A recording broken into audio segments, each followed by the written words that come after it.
What if the profound tragedy we face today isn't primarily the world's resistance to a powerful message, but rather the quiet complacency of those who are called to share it? Mm. It's a thought that might nudge us out of our comfort zone, isn't it? We often cling to the idea that simply living a good life is sufficient, Right. that our actions alone should broadcast the truth we hold dear. And let me be clear, there's immense nobility and vital importance in living a life of integrity, kindness, and virtue, Absolutely. foundational even. But what if, in our quiet witness, we're inadvertently leaving a critical piece of the puzzle, unspoken? Yeah, what's missing?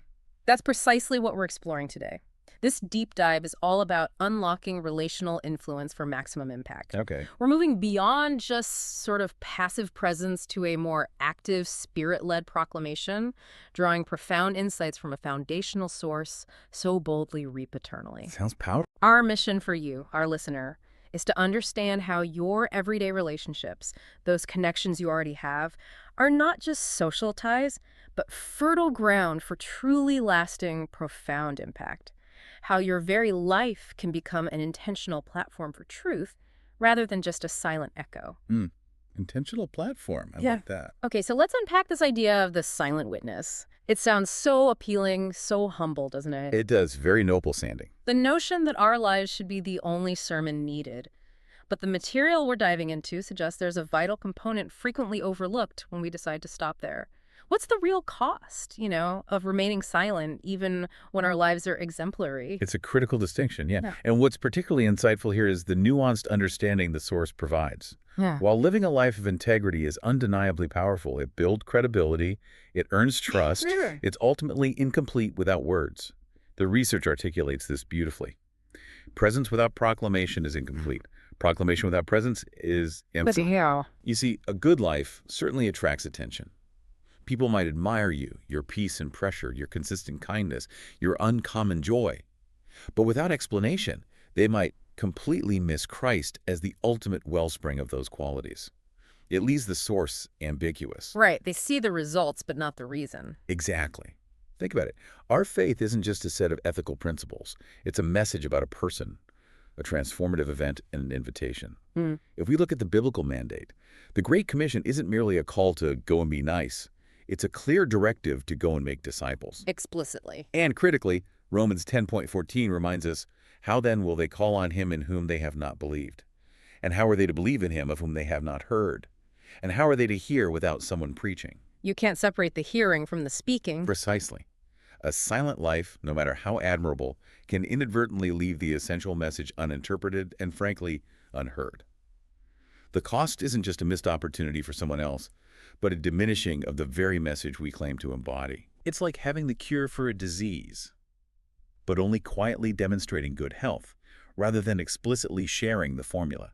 People might be impressed, but they won't know how to find that cure for themselves. Wow, that's a powerful way to frame it, the spiritual ambiguity of a silent life. So, okay, if we accept that our presence needs to be coupled with proclamation, the next logical question for many of us is, where do I even begin? Yeah, the where. Because I think we often imagine mission as something happening far away in exotic lands or only for specialized people. Exactly. And this is where the material truly reshapes our understanding of mission. It challenges the conventional linear view where you go somewhere else to do mission, Right. and instead offers a vibrant metaphor of a web or tapestry of relationships. What's fascinating is how the gospel spreads most effectively, not through grand impersonal campaigns alone, but through the everyday organic connections of ordinary believers. Just normal people. Just normal people. Every single person you know, every face in your daily routine isn't just an individual. They represent an entire network that God desires to touch, often through you. Okay, so it's already around us. It's already there. Yeah. The sources introduce these core relational networks as God-ordained mission fields, already woven into your life. Let's break them down a bit. Please do. First, your oikos. This is your immediate household, your nuclear and extended family. It's the most intimate sphere where your life is seen most closely, sometimes most critically. Yeah, they see everything. They do. The challenge here is often the familiarity, but the opportunity is deep trust and consistent presence. Makes sense. Then, the agora. Think of the ancient Greek marketplace. Today, it's your workplace, your professional sphere, Hmm. colleagues, clients, business partners. The daily grind. Exactly. These are people with whom you share common goals, challenges, and aspirations. The unique opportunity here is demonstrating faith in action within professional ethics and relationships. Next, the polis, your wider community. Yeah. Neighbors, school groups, hobby clubs, local initiatives, your gym, even the regular barista at your coffee shop. All those connections. Yep. These are connections built on shared local interests and activities. This sphere allows for organic connections beyond professional or familial ties. Got it. And finally, the modern-day web. Your online connections, social media followers, digital communities. While these can sometimes feel superficial, they offer an unparalleled reach and platforms for sharing insights, stories, and hope to audiences you might never meet in person. So online counts too. Absolutely. It's a massive sphere of influence today. Yeah. And to illustrate the power of these networks, consider Lydia from the Book of Acts. She was a successful businesswoman, a merchant, a key figure in the Agora. Right, the marketplace. Her conversion didn't just impact her, it led to her entire household being baptized. And her home became the very first church in Philippi. Her professional network and her family became a hub for the gospel's amplification. Wow. Ripple effect. Huge ripple effect. Or think of the Samaritan woman at the well. She was marginalized, yet her encounter with Jesus transformed her. She immediately ran back to her town, her polis, proclaiming the news. Without hesitation. Right away. Huh. And her fresh, authentic testimony drew her entire community to him. She didn't have a theological degree. She simply had a story in relationships. These aren't isolated anecdotes. They are models for how God uses ordinary people in their existing spheres of influence. That's such a freeing thought that your mission field isn't somewhere you go, but where you are. It really shifts the paradigm, doesn't it? Completely. But then the natural question is, how do we move from simply being in these networks to actually starting those deeply meaningful spiritual conversations? Because I think many of us fear being seen as preachy or worse, forced or disingenuous. Oh, absolutely. That fear is real. We want those conversations to feel natural, even, I don't know, unavoidable in a good way. That's the crux of it, and it's a very valid concern. The material makes it clear that true proclamation is never a performance, it's an overflow. An overflow, like you can't help it. Exactly. It arises from being so deeply connected to Christ and so genuinely loving toward people that you can't help but speak of him. It's about cultivating authenticity. The source offers several key strategies for what it calls gospel saturation. Gospel saturation. Yeah, the idea of permeating every sphere of society with the message of Christ. Let's delve into these practical strategies. Okay, let's do it. Number one, listen before you speak. This isn't just about politeness, though that matters. Sure. In our noisy, fragmented world, truly attentive listening is itself a powerful form of relational presence. But the source emphasizes spirit-led listening. Okay, what does that mean exactly? That means we're not just hearing words. We're trying to discern the unspoken questions, the underlying anxieties, the deeper longings hidden beneath casual conversations. Reading between the lines almost. Kind of. Jesus perfectly exemplified this with the Samaritan woman. He didn't launch into a sermon. He began with a simple request for water. Then he listened, observed, and gently, with incredible insight, revealed profound truth about her life and spiritual thirst, addressing her deepest needs. He connected with her reality first. Precisely. It's about hearing the heart behind the words, not just the words themselves. What are people really asking when they talk about their stress at work, or their search for meaning, or their frustration with life? Good question. Second, live as a question, not just an answer. When your life genuinely embodies peace, joy, or hope in a confusing, often chaotic world, people will naturally become curious. They'll notice something's different. Exactly. They'll ask, why are you so calm? How do you maintain that perspective? It's not about being perfect, but about demonstrating a different kind of strength or contentment. This positions you, as 1 Peter 3.15 advises, to be prepared to give an answer to everyone who asks you to give the reason for the hope that you have. So your life prompts the question. Your life becomes the compelling question that invites inquiry. Third, use story as a bridge. Storytelling. Yes, human hearts are wired for narrative. Facts inform, but stories transform. Share your personal story. How Christ has met you in your struggles, failures, or deepest longings. It doesn't have to be dramatic, it just needs to be authentic. Real life. Real life. Yeah. A well-told story often bypasses intellectual defenses and speaks directly to the heart in a way abstract doctrine rarely can. Your experience is your unique authority. Okay, that feels doable. Fourth, name the source of your hope. When people do notice that something is different about you, perhaps your unusual patience with a difficult boss, or your generosity in a tight economy, don't just credit your personality or good fortune. Don't just say, oh, I'm just a positive person. Right. Gently, humbly, yet clearly, point to Christ as your source. I'm able to find that peace because of my faith, or God has really shown up for me in this situation. Make that connection for them. This is often the natural pivot from curiosity to clarity. Okay, connect the dots. And fifth, discern the Kairos moment. Not every moment is the right moment, and knowing the difference is crucial. Kairos refers to the divinely opportune or critical moment for action. Not just clock time. Exactly, distinct from chronos, which is chronological time. Spiritual sensitivity, often cultivated through prayer, helps you recognize these windows of vulnerability, a searching question or a moment of openness. It's about being ready to step in with humility and clarity when God opens the door, rather than forcing a conversation when it's not the right time. That distinction between kairos and chronos is brilliant. It gives us permission to be patient, but also calls us to be present and Well, prepared. ready but not pushy. Okay. So we're building relationships, we're starting these natural conversations, we're identifying the source of our hope.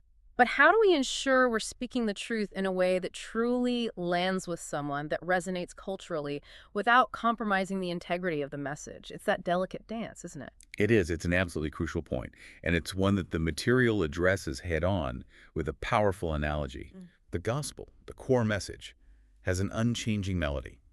These are the foundational truths of Christ's deity, his atoning death, his resurrection, salvation by grace through faith. That melody must never change. The non-negotiables. The non-negotiables. But it also have flexible rhythms. These are the forms, the language, the cultural metaphors, the stories we use to communicate that melody to a particular audience.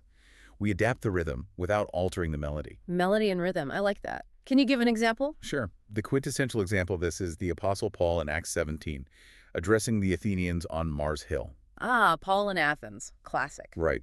He didn't begin by quoting Jewish law or prophecies, which would have been completely irrelevant and alienating to his Greek audience. Wouldn't have made any sense to them. None at all. Instead, he observed their culture, noted their altar to an unknown god, and referenced their own poets and philosophers like Epimenides. He essentially said, I see you're very religious, and you even have an altar to a god you don't know. Let me tell you about him. He met them where they were. He built a bridge from their worldview, from their cultural context to Christ before proclaiming the resurrection.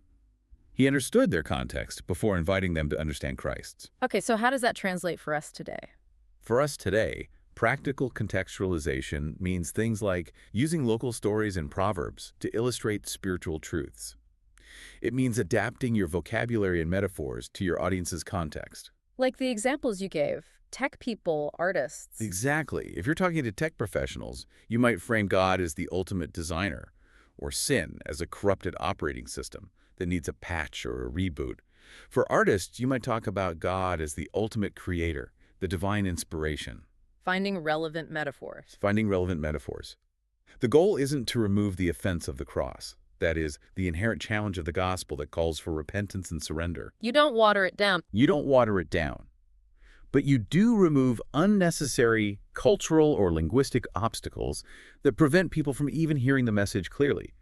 We want them to stumble over Christ, if they stumble, not over our cultural insensitivity or jargon. That's a fantastic distinction. We're not diluting the message, we're just translating it so it can be truly heard. Okay. This naturally leads us to a crucial question. What happens after that initial conversation, after that seed is planted? The what next? How do we move beyond just individual connections and personal impact to something that truly multiplies and spreads like a healthy ecosystem? How do we go from a single spark to a self-sustaining fire? This is where we grasp the truly audacious vision God has for us. If we connect this to the bigger picture, it's recognizing that God's design from creation has always been for multiplication, not just mere addition. Multiplication, not addition, okay. Jesus' entire strategy was about disciples making disciples who, in turn, make more disciples. This challenges a very comfortable yet detrimental idea, what the Source calls the myth of the ready disciple. The myth of the ready disciple. What's that? This myth suggests you need to be a seasoned expert, deeply mature, or formally trained before you can effectively share your faith or help others grow. It's the belief that evangelism and discipleship are for the professionals, Ah, like you need a certificate first. pretty much. Yeah. But the gospel was never designed to stall at personal transformation. The power is inherent in the seed, the Word of God, not in the perfection or experience level of the sower. The power's in the message itself. Exactly. Consider the biblical examples again. The Samaritan woman, after her encounter with Jesus, didn't wait for a seminary degree. She immediately spoke, and her fresh, raw testimony stirred her entire town to come and see him. Just pure excitement and a story. Yep. Or the Gerasene demoniac, delivered from a legion of demons. Jesus sent him immediately to proclaim what God had done for him, and he became a witness across the Decapolis. These weren't seasoned evangelists. They were new believers with a powerful story and a divine commission. So new believers can be powerful witnesses right away. Absolutely. This illustrates Jesus' see one, do one, teach one model.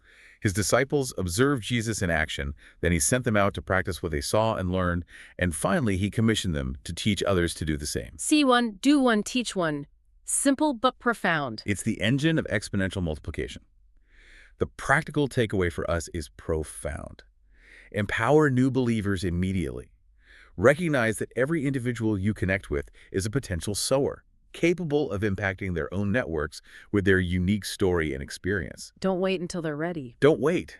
We plant the seed, we water, but ultimately, as Paul wisely noted in 1 Corinthians 3:6-7, God has been making it grow. Our role is to participate in the sowing and watering, trusting God for the harvest. Trusting God for the results, that takes the pressure off too. It really does. This deep dive has truly taken us on a transformative journey from the quiet comfort of mere presence to the courageous, spirit-led call of active proclamation. It's quite a shift. It shifted our perspective to see our daily lives, our family, our work, our community, our online interactions, not as separate, disconnected compartments, but as interconnected, fertile fields ripe for intentional sowing. All part of the same mission field. Exactly. And remember, you are not alone in this. Mhm. Every intentional seed of truth you plant, every authentic conversation, every act of love that genuinely points to Christ participates in God's grand, eternal tapestry. Part of something much bigger. Much bigger. Yeah. The world doesn't need hidden gardens, however beautiful they may be. It desperately needs visible shoots, lives, and words that unmistakably point to Jesus. Visible shoots. Love that image. So here's a provocative thought for you to carry forward, something to truly mull over. Are you content to simply stand quietly in the field, admired for your character, leaving the source of your strength a mystery? Or are you ready to embrace the call to sow the seed entrusted to you with intentionality, courage, and a deep love for the harvest? Your choice determines whether your presence merely inspires admiration or becomes the beginning of an eternal harvest in the very networks you already inhabit.